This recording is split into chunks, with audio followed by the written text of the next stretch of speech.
Ang sulat sa mga Hebreo.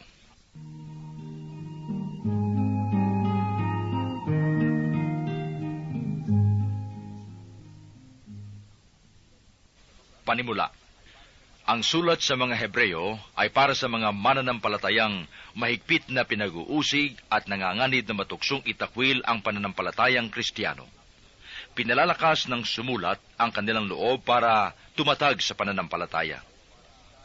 Ginawa niya ito sa pamamagitan ng pagpapakitang si Hesukristo ang tunay at pangwakas na kapahayagan ng Diyos. Tatlong katotohanan ang binibigyang diin dito. Una, si Jesus ang walang hanggang anak ng Diyos, na lubos na tumatalima sa Ama sa pamamagitan ng pagpapakasakit na kanyang tiniis. Dalawa, ipinahayag na ng Diyos na si Jesus ang saserdoting walang hanggan, higit sa mga saserdote ng lumang tipan. Bilang anak ng Diyos, si Jesus ay nakahihigit sa mga propeta sa lumang tipan. Tatlo, sa pamamagitan ni Jesus, ang mananampalataya ay naligtas na sa kasalanan, takot, at kamatayan. At bilang mataas na saserdote, si Jesus ay nagkakaloob ng tunay na kaligtasan na siyang layunin na mga ritual at mga hayop na inihahandog sa dambana, ayon sa relihiyong Hebreo. Sa pagbanggit sa mga halimbawa ng pananampalataya ng ilang kilalang tao sa kasaysayan ng Israel, Kabanatang 11, nanawagan sa kanyang mga mambabasa ang sumulat upang manatili silang tapat, ituon kay Kristo ang paningin, at tiisin ang anumang hirap at pag-uusig na maaaring dumating sa kanila. Nagwawakas ang aklat na ito sa pamamagitan ng mga payo at babala.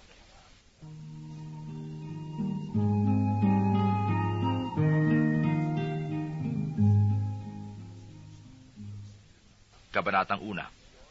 Noong una, nagsalita ang Diyos sa ating mga ninuno sa iba't ibang panahon at sa iba't ibang paraan sa pamamagitan ng mga propeta.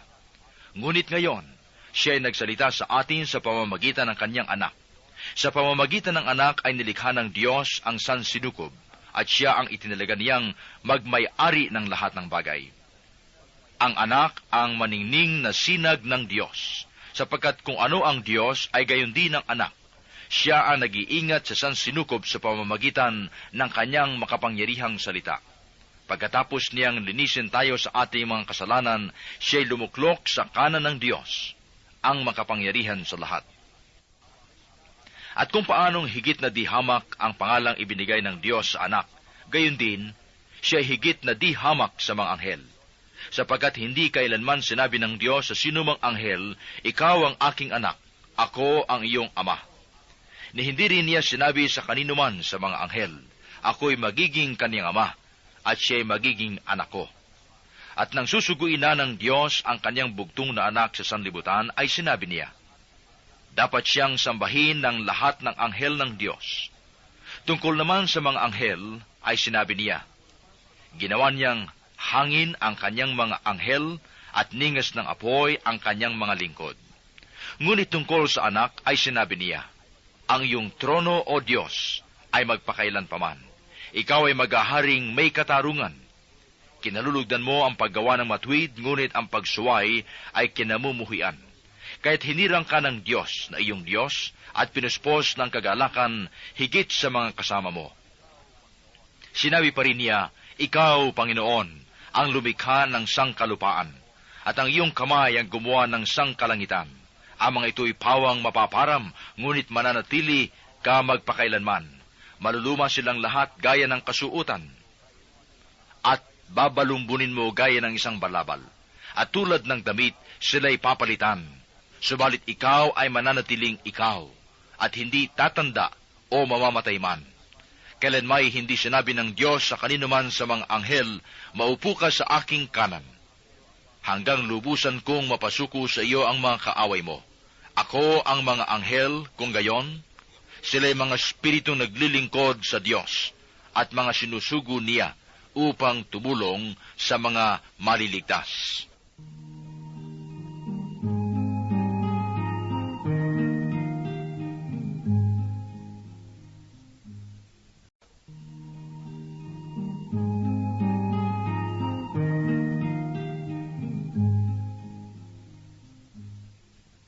Kabanatang 2.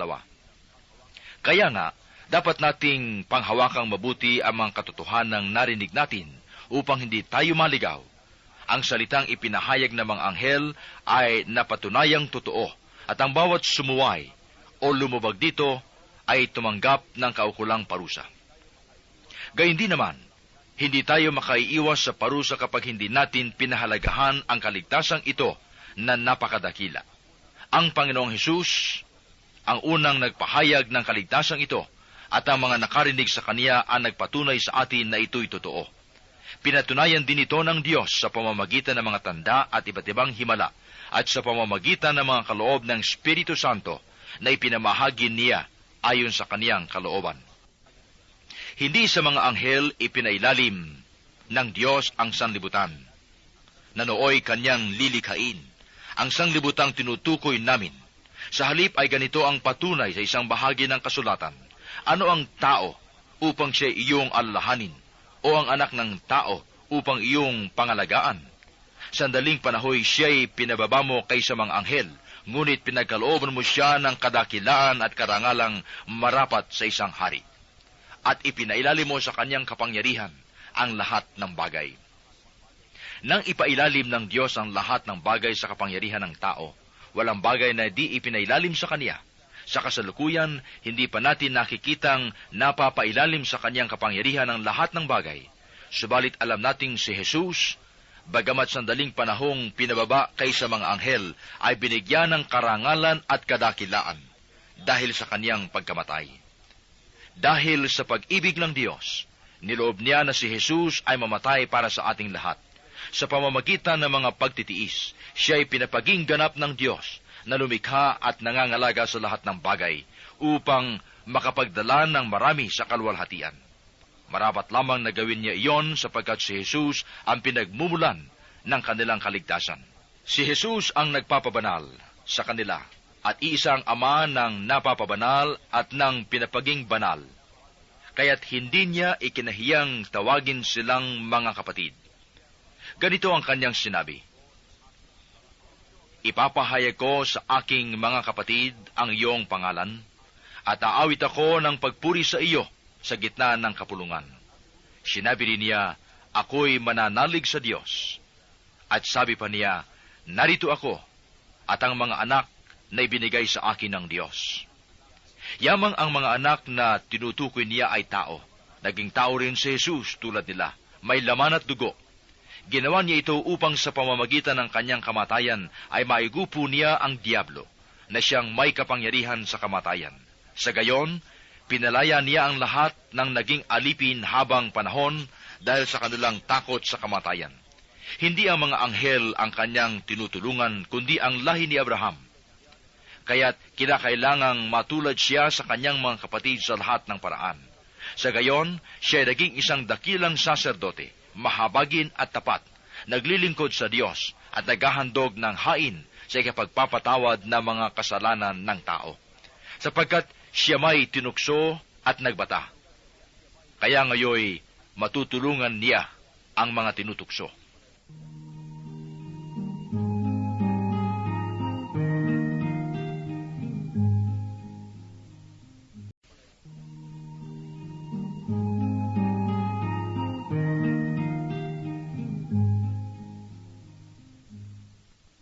Kabanatang 3. Mga kapatid sa pananampalataya at kasama sa pagkakatawag ng Diyos, alalahanin ninyo si Jesus na sinugo ng Diyos upang maging dakilang saserdote ng ating pananampalataya. Tapat siya sa Diyos na humirang sa Kaniya, gaya rin ni Moises na naging tapat sa sambahayan ng Diyos. Kung paanong ang tagapagtayo ng bahay ay higit na marangal kaysa bahay, gayon din naman, higit na kapuri-puri si Jesus kaysa kay Moises.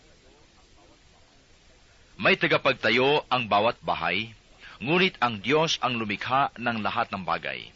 Si Moises ay tapat nga sa buong sambahayan ng Diyos, ngunit bilang lingkod upang magpatotoo sa mga bagay na ihahayag sa hinaharap. Subalit si Kristo ay tapat bilang anak na namumuno sa sambahayan ng Diyos, at tayo ang kanyang sambahayan kung matibay ang ating pag-asa at hindi natin ito ikinahihiya.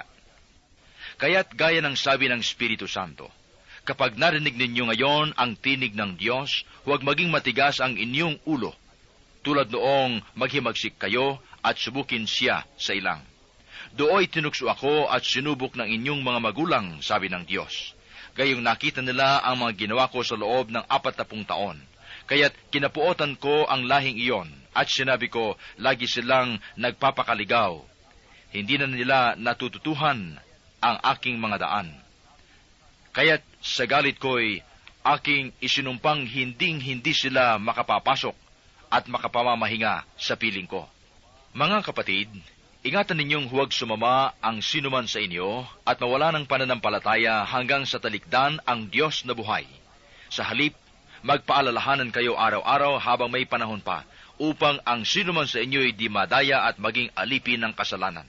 Sapagkat tayong lahat ay kasama ni Kristo, kung mananatili tayong matatag hanggang wakas sa ating pananalig sa Kaniya. Ito nga ang sinasabi sa kasulatan, kapag narinig ninyo ngayon ang tinig ng Diyos, huwag maging matigas ang inyong ulo, gaya ng inyong ginawa nang maghimagsik kayo sa Diyos.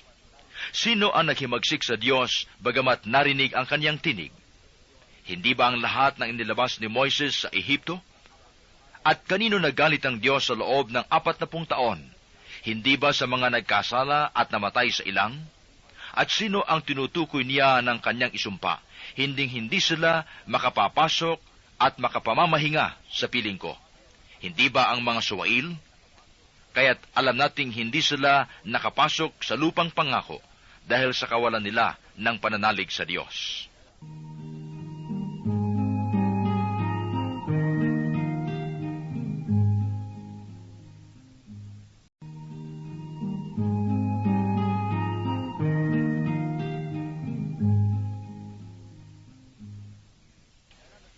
Kabanatang 4. Nananatili pa ang pangako ng Diyos na tayo'y makapapasok at makapamamahinga sa piling niya. Ngunit mag-ingat kayo, baka meron sa inyong hindi magkamit ng pangakong ito. Sapagkat tulad nila'y napakinggan din natin ang mabuting balita, ngunit hindi nila pinakinabangan ang balitang kanilang narinig sapagkat hindi nila ito pinaniwalaan. Tayong naniniwala ang papasok at mamamahinga sa piling ng Diyos. Ito'y ayon sa kanyang sinabi. Sa galit ko'y aking isinumpang hindi sila makapapasok at makapamamahinga sa piling ko. Sinabi niya ito bagamat tapos na ang kanyang paglikha sa sanglibutan, sapagkat sinasabi sa isang bahagi ng kasulatan ang tungkol sa 7 araw. At sa 7 araw, nagpahinga ang Diyos sa kanyang paglikha. At muli pang sinabi, hindi sila makapapasok at makapamamahinga sa piling ko. Ang mga unang nakarinig na mabuting balita ay hindi nakapasok at nakapamahinga sa piling ng Diyos dahil sa kanilang pagsuway. Ngunit ang totoo'y may papasok at mamamahinga sa piling ng Diyos. Kaya't muli siyang nagtakda ng isang araw. Ngayon, pagkalipas ng napakatagal na panahon, sinabi niya sa pamamagitan ni David, kapag narinig ninyo ngayon ang tinig ng Diyos, huwag maging matigas ang inyong ulo. Kung ang mga tao ngayon nadala ni Josue sa ganap na kapahingahan, hindi na sana nagsalita pa ang Diyos tungkol sa isa pang araw ng kapahingahan. Sa makatwid, may kapahingahan pang nakalaan sa mga nananalig sa Diyos, sapagat ang sinumang makapasok at makapahinga sa piling ng Diyos ay magpapahinga rin sa kanyang mga gawa, tulad ng Diyos na nagpahinga na sa kanyang paglikha. Kaya't magsikap tayong makapasok at makapahinga sa piling ng Diyos. Huwag sumuway ang sinuman sa atin para hindi mabigong tulad nila. Sapagat ang salita ng Diyos ay buhay at mabisa, higit na matalas kaysa alinmang tabak na magkabilay talim. Ito'y tumatagos maging sa pinaghihiwalayan ng kaluluwa at espiritu, ng mga kasukasuan at ng utak sa buto, at nakatataho ng mga iniisip at binabalak ng tao. Walang makapagtatago sa Diyos. Ang lahat ay hayag at lantad sa kanyang paningin, at sa kanya tayo magsusulit. Magpakatatag tayo sa ating pananampalataya. Yamang meron tayong dakilang saserdote na pumasok sa kalangitan sa harapan ng Diyos. Walang iba kundi si Jesus na anak ng Diyos. Ang dakilang saserdote nating ito ay nakauunawa sa ating mga kahinaan, sapagkat sa lahat ng paraay tinukso siyang tulad natin, ngunit hindi nagkasala. Kaya't huwag na tayong mag-atubiling lumapit sa trono ng mahabaging Diyos, at dooy kakamtan natin ang habag at kalinga sa panahong kailangan natin ito.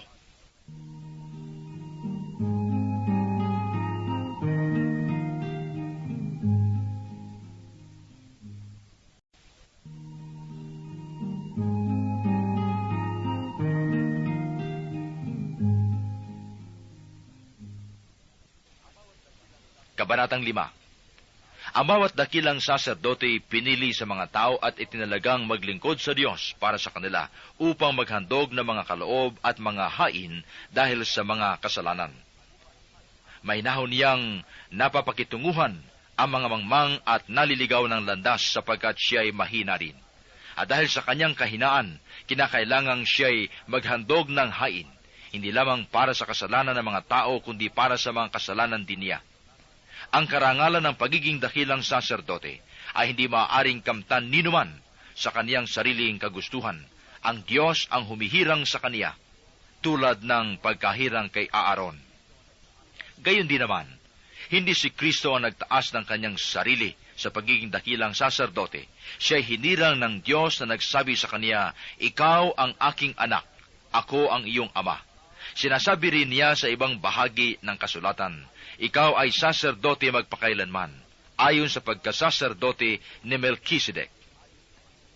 Noong si Jesus ay namumuhay rito sa lupa, siya'y dumalangin at lumuluhang sumamo sa Diyos na makapagliligtas sa kaniya sa kamatayan. At dininig siya dahil sa lubusan siyang nagpakumbaba. Bagamat siya'y anak ng Diyos, natutuhan niya ang tunay na kahulugan ng pagsunod sa pamamagitan ng pagtitiis. At nang maganap na niya ito, siya naging walang hanggang tagapagligtas ng lahat ng sumusunod sa kaniya. Minarapat ng Diyos na siya gawing dakilang saserdote ayon sa pagkasaserdote ni Melchizedek. Marami kaming masasabi tungkol dito, ngunit mahirap ipaliwanag sa inyo sapagkat ayaw ninyong makinig. Dapat sana'y mga tagapagturo na kayo, subalit hanggang ngayon kailangan pa kayong turuan ng mga panimulang aralin ng salita ng Diyos. Ang dapat sana sa inyo'y matigas na pagkain, ngunit hanggang ngayon, gatas pa ang inyong kailangan. Ang nabubuhay sa gatas ay sanggol pa. Wala pang muwang tungkol sa mabutit masama, ngunit ang matigas na pagkain ay para sa may sapat na gulang, na sana'y nasa pagkilala ng mabutit masama.